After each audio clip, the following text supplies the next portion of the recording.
How to fix Discord app stock on connecting screen on iPhone. Let's get started. Open your settings app. The very first thing you want to do is check your internet. Make sure you have stable internet connection. Likewise, you can switch the network. If you are using Wi-Fi, switch to cellular data, and in the case you are using cellular data, switch to Wi-Fi. Likewise, if you are connected to Wi-Fi, open it. Click on the Wi-Fi that you are connected to.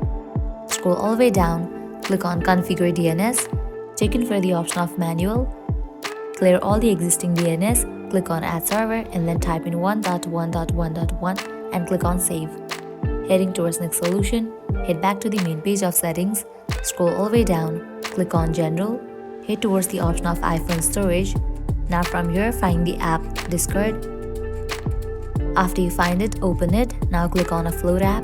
Click on Offload app. Offloading app clears all the cache of the app. Now click on Reinstall app. After completion of reinstallation process, you can check whether your problem has been solved or not. Likewise, heading towards Next Solution, you have to update your Discord app to its latest version. For that, open your App Store. Now search for the app Discord. After app appears, if you find the option of update over here, just click on it and update your app to its latest version.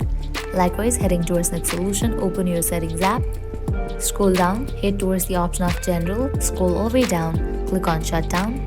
Now slide this icon to the right to turn off your phone. Giving a fresh restart to your device also might fix your problem. Heading towards last solution, you can completely delete your Discord app and reinstall it. For that, long press on your Discord app. Click on Remove app. Click on Delete app.